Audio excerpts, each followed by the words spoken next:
Olá, hoje nós vamos falar sobre economia, consumo e um dos setores que mais traz indicadores para entender o momento econômico do país e para saber se nós saímos do topo da crise e estamos num outro patamar.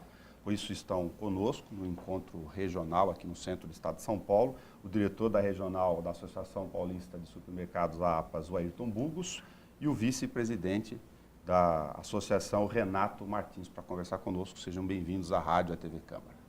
Okay, bom dia, Nelson. Nós saímos dos dados da crise, eu vi que vocês têm um material, lógico, de verificação de mercado, que é um dado de consumo, e imagino que seja institucional, orgânico, de verificação permanente dentro da instituição, Renato. Se os consumidores, neste momento, começo de 2018, antes da efervescência da Páscoa e da Copa do Mundo, se eles já demonstram, do ponto de vista de consumo lá nos supermercados, a mudança do patamar lá do topo da crise. Sim, nós acreditamos que a crise ela tem passado. O ano passado, no segundo semestre do ano passado, as indústrias já deram sinal de contratação, que é um reflexo de melhora ainda mais do comércio em 2018.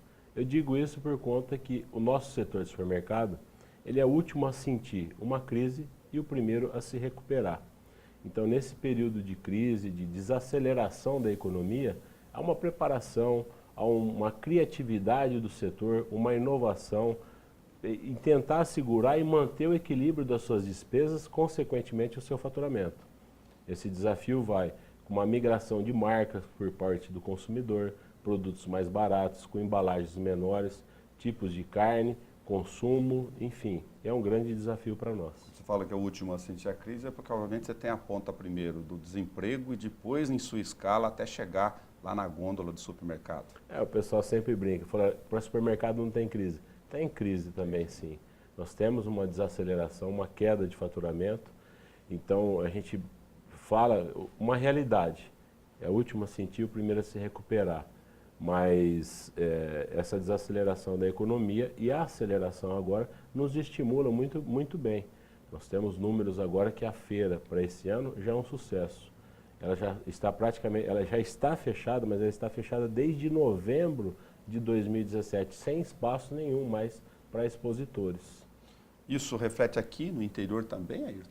Sim, com certeza.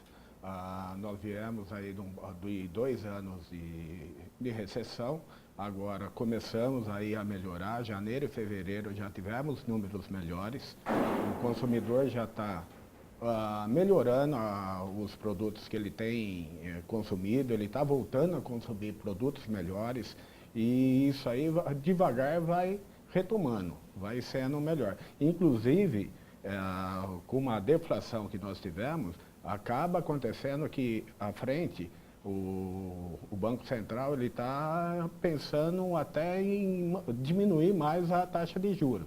E isso aí vai, consequentemente, vai impactar melhor ainda para nós. Vai ter mais vendas. Nós lembramos do ponto de vista de economia, num recente histórico econômico do país, vai ser a primeira vez que nós provavelmente passemos por um período mais longo do que o habitual, com taxa de juros abaixo de 2 dígitos, mas uma escala bem menor do que antes. Sim, e vários fatores têm ajudado muito nisso, e principalmente o nosso setor. O juro caindo bastante, a reforma trabalhista, isso tem favorecido um ajuste e uma adequação melhor à maneira de tratar os nossos horários, uma flexibilização com os funcionários. O supermercado trabalha de domingo a domingo, dependendo da sua carga horária, 7, 8 horas da manhã, às vezes até às 10 ou meia-noite, como algumas lojas ainda têm esse perfil em grandes centros. Então, a reforma trabalhista vem ajudando, a deflação, a queda de juros, isso tem ajudado muito o nosso setor a continuar pujante ainda. Inclusive no trabalho intermitente, por causa eventualmente de trabalhos específicos, em horários específicos que interessam especificamente a rede? Isso é uma prática que ela está começando a ser realidade dentro do setor. É um desafio muito grande, porque existe aquele sentimento do empregado, do colaborador, que ele está perdendo direito, mas não, de forma alguma. Ele está deixando, ninguém perdeu direito nenhum. Simplesmente, o que eu combinar com o meu colaborador, ele realmente está efetivado. Eu valido isso dentro do sindicato, dentro do Ministério do Trabalho e posso dar andamento com o meu colaborador. Vai melhorar muito do trabalho intermitente. A gente sempre contratava pessoas de fora para fazer um trabalho de 1, 2 dias no supermercado e essa pessoa ele não tinha uma nota fiscal para emitir para a gente e se acontecesse um acidente, dentro a gente acabava sendo responsável, né?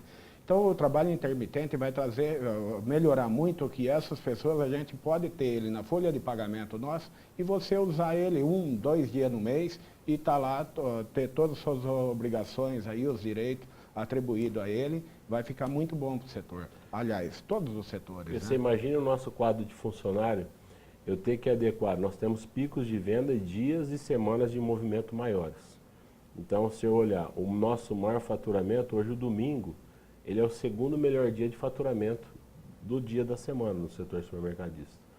Então, se eu olhar sexta-feira, sexta, sábado, domingo, é excelente de venda. E às vezes eu tenho que sustentar um número grande de funcionários, um quadro maior, para poder atender bem no final de semana. Hoje eu posso estar legalizado, como o Burgão falou, de ter esse trabalho intermitente nesse período, na época de calor do faturamento. A questão da sazonalidade aplicada ao mercado. E o que acontece é que você ter esse maior número de funcionários, principalmente nos dias de pico, o que vai acontecer? Você vai atender melhor o teu cliente. Ele vai ter uma satisfação melhor de estar comprando, sabe que vai ser ágil, vai ter gente suficiente para poder atendê-lo.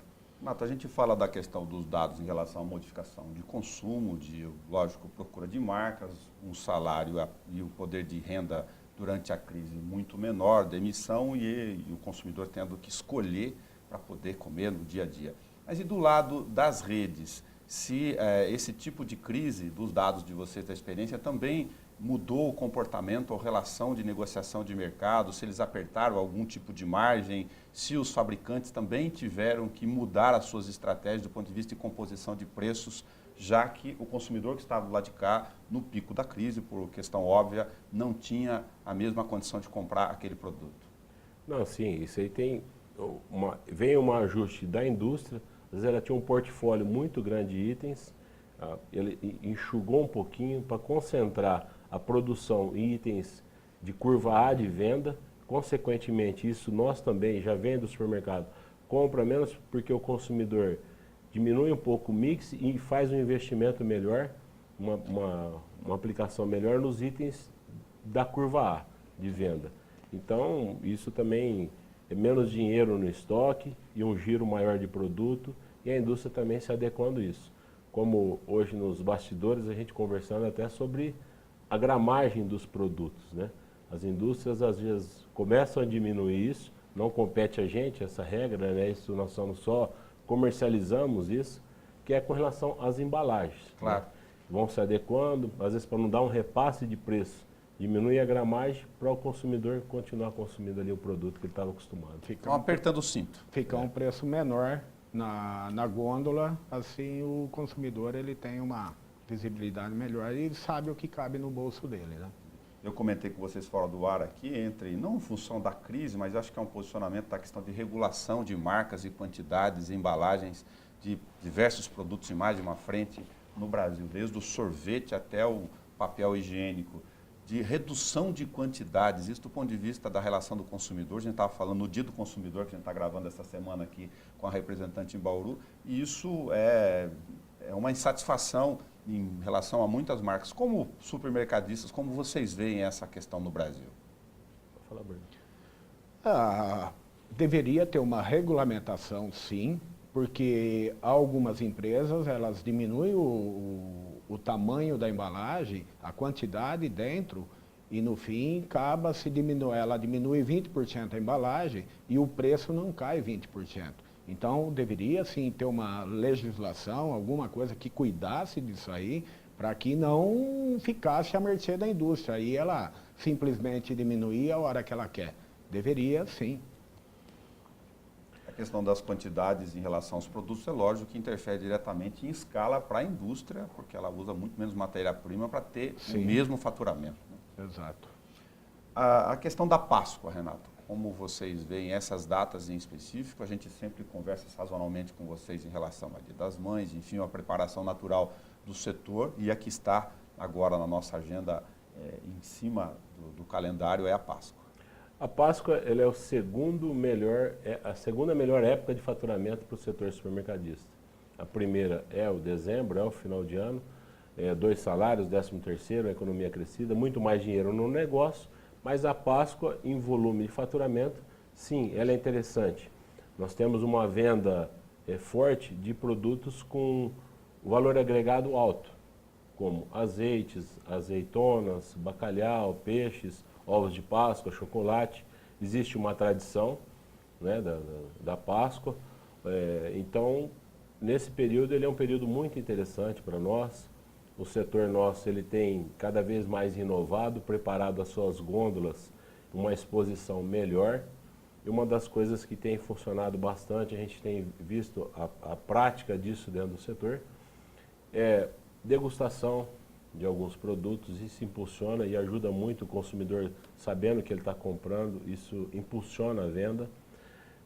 Bacalhau preparado de várias maneiras ou com receita, o bacalhau dessalgado, ele cresceu muito porque aquele processo de tirar sal o dia a dia de todo mundo, bacalhau dessalgado cresce muito a venda no Brasil. E até a preparação de bacalhau curtido no azeite, enfim. E assim nós podemos estar levando isso para os peixes. Uma das coisas que é muito interessante destacar é que o fato de você distribuir uma receita, um papelzinho com receita, Faz diferença. Faz diferença. O consumidor, poxa, eu vou levar isso aqui. Sem marcas, né? Simplesmente, peixe tal, como preparar. Então, ajuda o consumidor até realizar suas compras dentro do supermercado. E falando em Páscoa, nós tivemos esses 2 anos aí de recessão, então já nesses primeiros 15, 20 dias aí, nós sentimos já que está se vendendo um pouco mais de ovo de Páscoa. O aumento do ovo de Páscoa foi muito pequeno, então esse ano há uma perspectiva aí que tem um crescimento aí de 4 a 6% do aumento de ovos de Páscoa. Mais 2 temas aqui para a gente fechar o nosso bate-papo, não tomar toda a agenda de vocês aqui em Bauru. A questão de produtos gourmet, especiais, desenvolvimento, a gente estava falando sobre cerveja aqui fora do ar, mas tem uma onda já que não é recente do brasileiro, principalmente classe média, enfim, de procurar algumas linhas de produtos que fizeram com que o mercado tivessem que se desenvolver. E também os pequenos consumidores, no caso do exemplo da cerveja, uma série de linhas artesanais que se desenvolveu. Isso exigiu dos mercados, a gente sente nas prateleiras, uma adequação dos espaços tradicionais que a gente tinha antes, nos últimos anos.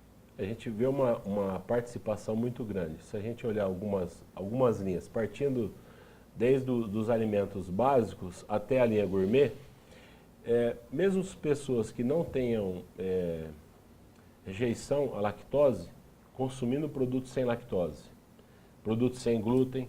Então, as indústrias, ao mesmo tempo, até a área fitness dentro do supermercado tem suplementos. O supermercado era um departamento que não existia dentro do supermercado. Não, hoje você tem uma linha fitness, consequentemente dessa linha, produtos diets, lights e assim por diante. Hoje, se é moda ou não, mas se faz bem isso para o consumidor, por orientação de nutricionistas, médicos, enfim, produtos sem lactose, com baixo teor de açúcar, é um desafio muito grande para as indústrias de refrigerante, e as indústrias de suco crescem muito hoje, chás, o crescimento, então, e a linha gourmet. Então hoje, às vezes as pessoas estão, às vezes não, elas estão consumindo uma quantidade menor, mas comendo com uma qualidade muito melhor. Com isso, a degustação, às vezes o encontro nos finais de semana, hoje é uma prática, e principalmente o homem voltar para a cozinha, mas fazer pratos inovados com desenho, com aquilo, e preparar um alimento diferente. E como eu mencionei agora, se você começar a distribuir essa prática da receita, isso tudo, tem aguçado e o pessoal tem se refinado, um corte a mais de carne, esse comportamento principalmente do público masculino, em reunir os amigos e a família e fazer um prato gourmet. O Burgão é um grande gourmet, viu? Cara, é um monte de churrasco aqui. Eu tenho visto aí, alguns anos atrás, não se vendia um arroz arbóreo. Muito pouco. Sim. E hoje virou, o pessoal tem arroz arbóreo ali, que o pessoal quer fazer um risoto, não sei, deve ter saído em alguma televisão, alguma receita disso, daquilo, que há procura grande. Chegou esses dias a faltar no mercado. Então, o produto premium, um produto de melhor qualidade, ele tem o público dele específico e é uma crescente muito grande disso. Uma outra questão para tirar de vocês é o ajuste ou evolução da questão de desperdícios de hortifruti grangeiros, a proximidade, principalmente no interior, não sei na capital, em relação à produção, à retirada do campo. Vocês têm, lógico, uma grade de fornecedores para fazer essa logística, e há no Brasil uma preocupação de se perder menos, porque isso envolve economia, custos, lógico, para chegar em boa qualidade lá dentro do supermercado.